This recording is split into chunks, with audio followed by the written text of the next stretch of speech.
Telangana assembly సమావేశాలకు సంబంధించిన breaking update చూస్తున్నాం. సెప్టెంబర్ 7 నుంచి తెలంగాణ అసెంబ్లీ సమావేశాలు నిర్వహించనున్నారు. మంత్రులు ఎమ్మెల్యేల సమావేశంలో నిర్ణయం తీసుకున్నారు సీఎం రేవంత్ రెడ్డి. పూర్తి అప్డేట్స్ అడిగి తెలుసుకుందాం. మా ప్రతినిధి చారి ఫోన్ లైన్ లో ఉన్నారు. చారి, యాక్చువల్ గా ఈ లాస్ట్ వీక్ లోనే తెలంగాణ అసెంబ్లీ సమావేశాలు నిర్వహించాలనుకున్నారు. అయితే అసెంబ్లీలో సెంట్రల్ హాల్ నిర్మాణానికి సంబంధించినటువంటి పనులు పూర్తి కాకపోవడం వల్ల అది వాయిదా పడుతూ వచ్చింది. పార్లమెంట్ సమావేశాలు జరుగుతున్నటువంటి సమావేశ సందర్భంగానే అసెంబ్లీని ఏర్పాటు పరిచి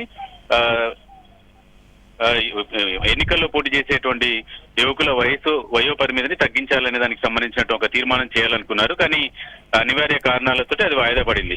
కొద్దిసేపటి క్రితమే మంత్రులు, ఎమ్మెల్యేలు, ఎమ్మెల్సీలు వీళ్ళందరితో జరిగినటువంటి సమావేశంలో సీఎం రేవంత్ రెడ్డి తెలంగాణ అసెంబ్లీ సమావేశాల నిర్వహణకు సంబంధించినటువంటి నిర్ణయం తీసుకున్నట్టు మనకు సమాచారం ఉంది. సెప్టెంబర్ 7వ తేదీ నుంచి తెలంగాణ అసెంబ్లీ సమావేశాలు ప్రారంభం కాబోతున్నాయి. ప్రధానంగా ఇటీవల ప్రతిపక్షాలు ఆరోపించినటువంటి అంశాలకు సంబంధించినటువంటి విషయాలన్నిటి మీద కూడా చర్చించాలి అనేది ప్రభుత్వం యొక్క ఆలోచన. 22A కావచ్చు, ప్రతిపక్షం లేవనెత్తుతున్నటువంటి హిల్ట్ పాలసీకి సంబంధించినటువంటి వ్యవహారం కావచ్చు, TGISS లో భూముల కేటాయింపుకు సంబంధించినటువంటి విషయాలు కావచ్చు, వీటన్నిటి మీద కూడా ప్రభుత్వం చర్చించాలనుకుంటుంది. గత 10 ఏళ్లలో ఏం జరిగింది, వాళ్ళ భూముల కేటాయింపు ఎలా జరిగింది అనే దానికి సంబంధించి వివరాలన్నీ బయట పెడతామని చెప్పేసి మంత్రి శ్రీధర్ బాబు చెప్పినటువంటి నేపథ్యం కావచ్చు, ప్రభుత్వం కూడా ఆ దిశగా కసరత్తు కూడా చేసింది. ఇట్లా ప్రతిపక్షం లేవనెత్తినటువంటి అన్ని అంశాలన్నిటి మీద కూడా చర్చించాలనేటువంటి ఆలోచనతో ఉంది.